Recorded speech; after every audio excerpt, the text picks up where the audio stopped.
కీలక అంశాల మీద ఆయన మాట్లాడడం జరిగింది. సరే, ఒక బాధ్యతాయుతమైనటువంటి ప్రభుత్వం దాని మీద వారు లేవనెత్తినటువంటి అనేక అంశాలను అయితే నివృత్తి చేయాలి, లేదా వాటి మీద చర్చించి సవరించుకోవాలి, సరి అయిన వివరణ ప్రజలకు ఇవ్వాలి. నిన్న రేవంత్ రెడ్డి గారు అంటే ఎంత మరుగుజ్జు మనస్తత్వం అంటే, కేసీఆర్ గారు 7ంటికి ప్రెస్ మీట్ అయితే ఆయన 9 గంటలకు రాత్రి 9:30కి ఇంట్లో చిచ్చాటు పెట్టడం అంటేనే ఆయన ఎంత సంకుచిత మనస్తత్వంతో, ఎంత మరుగుజ్జు మనస్తత్వంతో ఆయన గారు ముఖ్యమంత్రి పనిచేస్తుండో మనకు అర్థమవుతా ఉంది. సరే, అది ఆయన విజ్ఞత, ఆయనకు వదిలేస్తాం. ఇప్పుడు కేసీఆర్ గారి వ్యక్తిత్వం ఏమో హిమాలయాల పర్వతాలంత ఎత్తుగలిగిన వ్యక్తిత్వం కేసీఆర్ గారిది. రేవంత్ రెడ్డిది ఏమైపోయిందంటే ఒక మరుగుజ్జు మనస్తత్వం, సంకుచిత భావాలు కలిగినటువంటి వ్యక్తి. కేసీఆర్ గారు నిన్న ఒక స్టేట్స్మెన్ లాగా మాట్లాడారు. కానీ రేవంత్ రెడ్డి గారు నిన్న చిట్చాట్ రూపంలో మాట్లాడింది ఎట్లుందంటే ఒక స్ట్రీట్ రౌడీ లాగా మాట్లాడినట్టున్నది. సో ఒక గల్లీ గుండా ఓ దాదా మాట్లాడినట్టుగా ఒక స్ట్రీట్ రౌడీ లాగా రేవంత్ రెడ్డి గారు మాట్లాడారు. ఇంత చిల్లరగా మాట్లాడతారా? ఆయన కేసీఆర్ గారు చాలా గొప్పగా ఆయన మాట్లాడుతూ ఒక మాట అన్నారు, తెలంగాణకు నొక్కుబడనీయను అన్నాడు. తెలంగాణకు నొక్కుబడనీయను అని కేసీఆర్ గారు అంటే ఈ ముఖ్యమంత్రికి, ఈ సాగునీటి మంత్రికి ఎందుకంత నొప్పి కలిగిందో నాకు అర్థమవుతలేదు. ఎందుకంటే తప్పు చేసింది కనుక మీకు నొప్పి కలిగింది, రాష్ట్రానికి మీరు అన్యాయం చేసింది కనుక, సురుకు దలిగింది కనుక, మీరు సమాధానం లేదు కనుక ఫ్రస్ట్రేషన్లో ఆ చిల్లర మాటలు మాట్లాడినారు.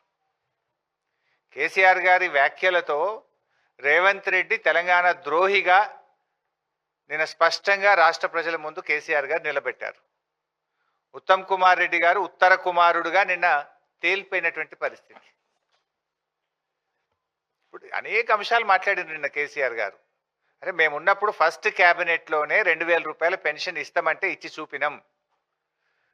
మరి నీ 4000 పెన్షన్ ఎందుకు ఇస్తలేవు? ప్రజలకు బాండ్ పేపర్ మీద రాసిచ్చినావు కదా, గ్యారంటీ కార్డు ఇచ్చినావు కదా, 2 ఏళ్ళు అయిపోయింది, 4000 పెన్షన్ ఏమైందని కేసీఆర్ గారు అడిగారు. దానికి సమాధానం చెప్పిండ్రా మీరు?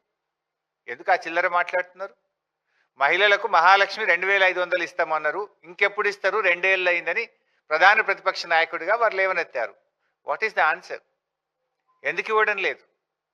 కాంగ్రెస్ పార్టీకి అపారమైన అనుభవం ఉన్నది, నిధులు ఎలా సమీకరించాలో, ఎలా ఇవ్వాలో మాకు బాగా తెలుసని ఎన్నికల ముందు చెప్పింది కదా. ఏమైంది మీ అనుభవం? మీ అనుభవం అంతా దోపిడీకి, కమిషన్లకు, వాటాలకు, లూటీలకే సరిపోతుందా? అరే, ఎరువులు దొరుకుతలేవు. బీఆర్ఎస్ ఉన్నప్పుడు ఆటో డ్రైవర్కి ఫోన్ చేస్తే ఇంటికాడ ఎరువుల బస్తాలు దించిపోయినరు, బాయికాడ దించిపోయినరు. కాంగ్రెస్ వచ్చినాక మళ్ళీ చెప్పుల లైన్లో పెట్టే పరిస్థితి వచ్చింది. మళ్ళీ యాపులేంది, మ్యాపులేంది, రైతులను ఎందుకు గోసబెడుతున్నారు అని కేసీఆర్ గారు మాట్లాడారు. దానికి సమాధానం ఏది? అరే, ఫార్మాసిటీ అనేటువంటిది ఎందుకు, దాని ఇంపార్టెన్స్ ఏందో కేసీఆర్ గారు చెప్పారు. నగరంలో ఉన్నటువంటి జీడిమెట్ల కానీ అనేక రసాయనిక పరిశ్రమలు ఉన్నాయి, వాటన్నిటిని అక్కడ తరలించడానికి 5 ఏళ్ళు కష్టపడి చేసినాం. నీ ఇష్టం వచ్చినట్టు రియల్ ఎస్టేట్ వ్యాపారం చేయడం కాదు, హైదరాబాద్ ప్రజల శ్రేయస్సు కోసం ఫార్మాసిటీని అక్కడికి పెట్టాలనుకున్నాము అని చెప్పినారు. దాని మీద ఏది మీ ఆన్సర్? ఏది? ఆయనేమో ఒక స్టేట్స్మెన్ లాగా ఈ రాష్ట్ర ప్రయోజనాల కోసం, ఈ హైదరాబాద్ ప్రయోజనాల కోసం కేసీఆర్ గారు మాట్లాడారు. కానీ రేవంత్ రెడ్డి గారు దీన్ని అంత సొల్లు మాటలు, ఆర్థిక అరాచకత్వం బీఆర్ఎస్ పాలనలో అని నిన్న రేవంత్ రెడ్డి గారు మాట్లాడారు. అరే, నిన్నగాక మొన్న నువ్వు గ్లోబల్ సమ్మిట్ పెడితే గ్లోబల్ సమ్మిట్కి వచ్చిన టోనీ బ్లేర్, బ్రిటిష్ మాజీ ప్రధానమంత్రి గారు ఏం చెప్పినారు రేవంత్ రెడ్డి గారు? ఒకసారి వీడియో పెట్టుకొని చూడు, మర్చిపోతే. ప్రముఖ ఆర్థిక రంగ నిపుణులు, ఆర్బీఐ గవర్నర్ గౌరవనీయులు సుబ్బారావు గారు ఏం చెప్పినారు? ఒక్కసారి ఆ వీడియో చూడు. కొత్త రాష్ట్రమైన తెలంగాణ అద్భుతంగా ఆర్థిక ప్రగతిని సాధించింది, 3 రెట్ల జిఎస్డిపిని సాధించింది, 3 రెట్లు పర్ క్యాపిటా ఇన్కమ్ పెరిగింది అని కేసీఆర్ పాలనను నువ్వు పిలుచుకున్నటువంటి అతిథులే నిన్ను కూర్చోబెట్టి నీ సమక్షంలోనే చెప్పింది కదా. ఇంకా సిగ్గు లేకుండా ఏం మాట్లాడుతున్నావు? కేసీఆర్ గారు ఆర్థికంగా ఈ రాష్ట్రాన్ని పరిపుష్టిని సాధించారు. జిఎస్డిపి గ్రోత్ రేట్లో, పర్ క్యాపిటా గ్రోత్ రేట్లో దేశానికే మార్గదర్శకంగా ఈ తెలంగాణను నిలిపారు కేసీఆర్ గారని ఇలా ప్రపంచవ్యాప్తంగా పేరుగాంచిన టోనీ బ్లేర్ చెప్పిండ్రు, ఈ దేశంలో పేరుగాంచిన దువ్వూరి సుబ్బారావు గారు చెప్పిండ్రు. నువ్వు దోలుకొచ్చుకున్న గెస్ట్లే చెప్పిండ్రు. నువ్వు మాట్లాడేది నిజమా? ఆ ప్రముఖ ఆర్థిక రంగ నిపుణులు మాజీ ప్రధాని చెప్పేది నిజమా? ఎందుకు ఆ చిల్లర మాటలు మాట్లాడతావు? రాష్ట్రం పరువు తీయకు రాజకీయాల కోసం. ఈ రాష్ట్రం గొప్పగా ఉన్నది ఆర్థికంగా అని మాజీ ప్రధాని, మాజీ ఆర్బీఐ గవర్నర్లు ఒకవైపు కితాబిస్తుంటే నువ్వు రాజకీయాల కోసం ఎందుకు ఈ చిల్లర మాటలు మాట్లాడుతున్నావు? రాష్ట్ర ప్రజల పరువును ఎందుకు తీస్తున్నావు? రాష్ట్రం యొక్క గౌరవాన్ని ఎందుకు దెబ్బతీస్తున్నావు? రాష్ట్ర ప్రగతిని ఎందుకు దెబ్బతీస్తున్నావు అని అడుగుతా ఉన్నా. అసలు ఏమన్నా మాట్లాడితే ఏమన్నా ఒక సందర్భం ఉందా? ఇప్పుడు ఏదో పచ్చ కళ్ళద్దాలు పెట్టుకుంటే లోకమంతా పచ్చగా కనబడ్డట్టు ఈ రేవంత్ రెడ్డి బుద్ధే అది. ఎందుకంటే ఆయనే స్వయంగా చెప్పిండు, నా సొంత పార్టీ నాయకులనే తొక్కుకుంటా పెరిగినోన్ని అని నువ్వే చెప్పినావు కదా. నీ నాయకుడు, నీ మంత్రి కోమటిరెడ్డి వెంకటరెడ్డే చెప్పిండు, 50 కోట్లు పెట్టి మావాడు పిసిసి అధ్యక్ష పదవి కొనుక్కున్నాడు అని. 50 లక్షల రూపాయలు లంచం ఇస్తూ రెడ్ హ్యాండెడ్గా ఒక ఎమ్మెల్యేను కొనుగోలు చేసే ప్రక్రియలో పట్టుబడ్డ దొంగవు నువ్వు. అసలు నీకు నిజాయితీ ఎక్కడదయా? మా దృష్టిలో ఒక పార్టీ అనేది తల్లి లాంటిది. పార్టీ అధ్యక్షులు ఒక తండ్రి లాంటి వారు. 25 సంవత్సరాలుగా ఒక రాజకీయ పార్టీలో నిజాయితీగా, నిక్కచ్చిగా నాయకుడి అడుగుజాడల్లో త్యాగాల పునాదుల మీద ఎదిగిన నాయకత్వం మాది. నువ్వేందే చదువుకున్నది బీజేపీ లాంటి నువ్వే చెప్తివి. అదేవిధంగా పెరిగిందేమో తెలుగుదేశం లాంటివి, నౌకరేమో కాంగ్రెస్లో చేస్తున్నా అనబట్టివి. రేపేడుంటావో తెలియని రకం నువ్వు. పుట్టుకో దాంట్లో, చదువో దాంట్లో, నౌకరో దాంట్లో, రేపెండ్లుంటావో నువ్వు. అసలు నీకు నీతి, జాతి, విలువలు నీకేమైనా ఉన్నాయా? పైసలు పెట్టి పదవి కొనుక్కుంటావు, పూటకో పార్టీ మారుస్తావు. చొక్కాలు మార్చినంత ఈజీగా పార్టీలు మార్చిన నాయకుడు రేవంత్ రెడ్డి. అరే మేము సిల్వర్ జూబ్లీ జరుపుకున్నాం. ఎమ్మెల్యే పదవిని, మంత్రి పదవిని మా నాయకుడు ఆదేశిస్తే గడ్డిపోచల్లాగా త్యాగాలు చేసిన చరిత్ర మాది. వెన్నుపోట్లు పొడిచిన చరిత్ర నీది. నీకు మాకు నక్కకు నాగలోకు అనుకున్నంత తేడా ఉంది. నువ్వా మా గురించి మాట్లాడేది? నీకు మాట్లాడే అసలు నైతికత ఉందా నీకు? ఇవాళ నువ్వు ఎట్లా అంటే ఊసర వెల్లులు కూడా నిన్ను చూస్తే సిగ్గుపడతాయి. నువ్వు మాటలు మార్చే తీరు కానీ, నువ్వు పార్టీలు మార్చే తీరు ఊసర వెల్లులు కూడా సిగ్గుపడేటంత దారుణంగా ఉంది నీ పరిస్థితి. అరే నీ నోటితోనే సోనియా గాంధీని దేవత అంటివి, నీ నోటితోనే బలిదేవత అన్న రకం కదా నువ్వు. మొక్కాల నీ నోటికి. బలిదేవత అన్నది నువ్వే, దేవత అన్నది నువ్వే. రేపు ఇంకేమంటావు ఆమెను? అసలు నీకు స్టాండ్ ఉందా? నీకు ఒక సిద్ధాంతం ఉందా? నీకు ఒక పద్ధతి ఉన్నదా రేవంత్ రెడ్డి? నీకు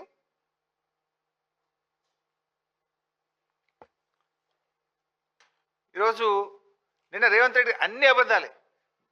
కాళేశ్వరం లేకుండానే ఈ రాష్ట్రమట ధాన్యం ఉత్పత్తిలో దేశంలో నంబర్ 1 చేసినట్టు నువ్వు చేసినావు. నువ్వు రాకముందే 2022-23 ఇది అఫీషియల్ డాటా. 2022-23లోనే 258 లక్షల మెట్రిక్ టన్నుల ధాన్యం ఉత్పత్తి చేసి దేశంలో తెలంగాణను నంబర్ 1గా నిలిపిందే కేసీఆర్ ప్రభుత్వం ఇన్ ద ఇయర్ 2022-23. అప్పుడే ఇన్ని వడ్లు కొనలేమంటేనే కదా ఢిల్లీకి పోయి మేము ధర్నాలు చేసింది కేసీఆర్ గారి నాయకత్వంలో.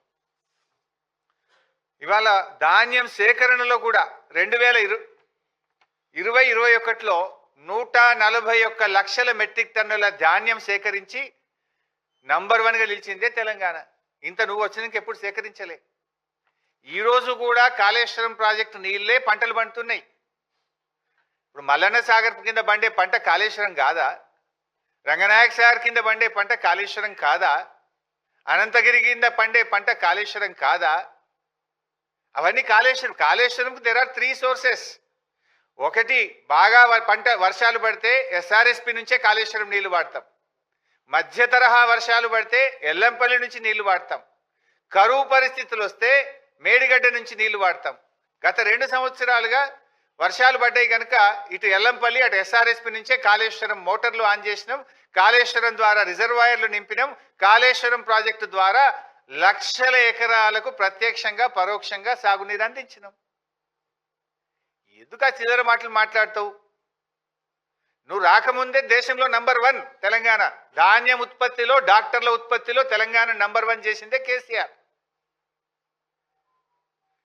ఇవాళ ఇక ఉత్తమ్ కుమార్ రెడ్డి గారు ఇక అంటే బాధపడతారేమో కానీ ఆయన వెనకట కేసీఆర్ గారు కాళేశ్వరం మీద అసెంబ్లీలో ప్రజెంటేషన్ పెడితే నేను ప్రిపేర్ అయ్యి రాలేదు అని అసెంబ్లీలోకి వెళ్ళి లేచిపోయాడు. నువ్వు 2 ఏళ్ళు అయింది నీటిపారుదల శాఖ మంత్రి అయ్యి, ఇప్పుడన్నా ప్రిపేర్ అయ్యిరా. ఏంది ఆ ప్రెస్ మీట్లు ఏంది? ఆ ప్రిపేర్ కాకుండా ప్రెస్ మీట్లకు వస్తే నీ పరువు పోతుంది, ఆ ప్రభుత్వం పరువు పోతుంది, రాష్ట్ర పరువు పోతుంది కదా. నేను ప్రిపేర్ చేస్తున్న అధికారులు కూడా మరి సరిగా ప్రిపేర్ చేస్తలేరా? నువ్వు సరిగా ప్రిపేర్ అవుతలేవా? నాకైతే అర్థమవుతలేదు. సగం సగం చదువుతాడు, సగం సగం చెప్తాడు. పురాగా చదివాడు, పురాగా చెప్పాడు. ఇప్పుడు పాలమూరు డిపిఆర్ 2023లో వాపసు వచ్చింది అని నిన్న ఉత్తమ్ కుమార్ రెడ్డి గారు మాట్లాడిండ్రు. మరి డిపిఆర్ వాపసు వస్తే ఈ పర్మిషన్లు ఎట్లా వచ్చినాయండి? డిపిఆర్ వాపసు వస్తే ఈ పర్మిషన్లు ఎట్లా వచ్చినాయి? ఇగో ఇది మినిస్ట్రీ ఆఫ్ ట్రైబల్ అఫైర్స్ 17/7/2023లో పాలమూరు ఎత్తిపోతల పథకానికి 90 టీఎంసీలతో బీఆర్ఎస్ ప్రభుత్వము ప్రతిపాదిస్తే దానికి కేంద్ర ప్రభుత్వంలో ట్రైబల్ వెల్ఫేర్ డిపార్ట్మెంట్ ఇచ్చిన క్లియరెన్స్. ఇగో ఇది ministry of environment and forest and climate change. ఇది ఎన్విరాన్మెంట్ అప్రైజల్ కమిటీ మా ప్రభుత్వం పోవడానికి 2 నెలల ముందు 10/8/2023 అంటే ఒక్క నెలనే కదా, డిసెంబర్ ఏమో 2 నెలల ముందు 10/8/2023లో 90 టీఎంసీలకు డిపిఆర్ను మేము పంపిస్తే 10/8/2023 నాడు ఈఏసీ క్లియరెన్స్. ఇది 27/10/2023 అంటే ఒక్క నెల ముందు, ప్రభుత్వం పోవడానికి 1 నెల ముందు. ఇది forest department, environment and forest department నుంచి వచ్చిన క్లియరెన్స్. ఇట్లా అనేక క్లియరెన్స్లు, దాదాపు ఇవన్నీ క్లియరెన్స్లు మేము సాధించినాయి. ఆనాడు 2023 ఏప్రిల్లో డిపిఆర్ వెనక్కు పంపిస్తున్నాము అని మా ప్రభుత్వం ఉన్నప్పుడు కేంద్రం చెప్పింది. చెప్పిన వెంటనే 2 రోజుల లోపలనే ఆనాటి మా ఇరిగేషన్ సెక్రటరీ రజత్ కుమార్ గారు లేఖ రాసి ఢిల్లీకి పోయి మీరు వెనక్కు పంపొద్దు అని ఒత్తిడి పెంచి పోరాడి కేసీఆర్ గారు స్వయంగా నీటిపారుదల మంత్రితో మాట్లాడి ఆ డిపిఆర్ యొక్క ఈ ప్రాసెసింగ్ కంటిన్యూ చేసినాం, అనుమతులు సాధించినాం. మేము ఎన్ని అనుమతులు సాధించినాము? పాలమూరు రంగారెడ్డికి 7 అనుమతులు బీఆర్ఎస్ ప్రభుత్వం సాధించింది. 1 కాదు 2 కాదు. ఫారెస్ట్ డిపార్ట్మెంట్లో ముందు ఫస్ట్ క్లియరెన్స్ ఉంటుంది, ఫైనల్ క్లియరెన్స్ ఉంటుంది. ఫారెస్ట్ డిపార్ట్మెంట్ క్లియరెన్స్ తెచ్చుకున్నాం, సిఈఏ అనుమతి తెచ్చుకున్నాం, అదేవిధంగా సిఎస్ఎంఆర్ఎస్ అనుమతి తెచ్చుకున్నాం, మోటా అనుమతి తెచ్చుకున్నాం, సిజిడబ్ల్యూఎంబి అనుమతి తెచ్చుకున్నాం, ఈఏసి అనుమతి తెచ్చుకున్నాం.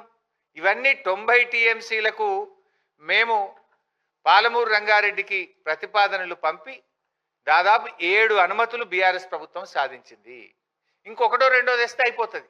అనుమతులు సాధించాల్సిన కాంగ్రెస్ ప్రభుత్వం డిపిఆర్ వెనక్కు తెచ్చింది. ఇదే కదా నిన్న కేసీఆర్ గారు చెప్పింది. మేమేమో 7 అనుమతులు తెచ్చినాం, మీరు ఒక్క అనుమతి తేలేదు, డిపిఆర్ మాత్రం వాపసు తెచ్చుకున్నారు. ఇవాళ డిపిఆర్ వాపసు తెస్తే మరి అనుమతులు ఎట్లా వచ్చినాయి మా హయాంలో? ఎందుకు మాట్లాడతావు ఉత్తమ్ కుమార్ రెడ్డి సగం సగం? వాపసు వాళ్ళు పంపిన మాట వాస్తవం. వెంటనే 3 రోజుల్లో కేసీఆర్ గారు మాట్లాడడం, ఇరిగేషన్ సెక్రటరీ పోవడం, ఒప్పించి మెప్పించి అనుమతుల ప్రక్రియను మేము కొనసాగింపజేసినాం కదా. మరి మీరేం చేసిండ్రు? మీరు నోర్లు మూసుకున్నారు. ఇవాళ మీ డిపిఆర్ వాపసు వచ్చి ఇప్పటికీ 7 నెలల 7 నెలల నుంచి ఎందుకు నోరు మెదుతలేరు మీరు? 5/5/2025 కాంగ్రెస్ ప్రభుత్వం వచ్చినాక ఇది డిపిఆర్ పాలమూరు రంగారెడ్డి డిపిఆర్ను వాపస్ పంపుతూ కేంద్ర ప్రభుత్వం రాసిన లేఖ. 5th May 2025 పాలమూరు డిపిఆర్ వాపసు వచ్చిన లేఖ ఇది. మీరు డిపిఆర్ వాపసు వచ్చి ఇప్పటికి 7 నెలల 7 నెలల నుంచి ఎందుకు పెదవులు మూసుకున్నారు? 2 సంవత్సరాల కాంగ్రెస్ పాలనలో ఒక్క అనుమతి కూడా ఎందుకు తేలేదు?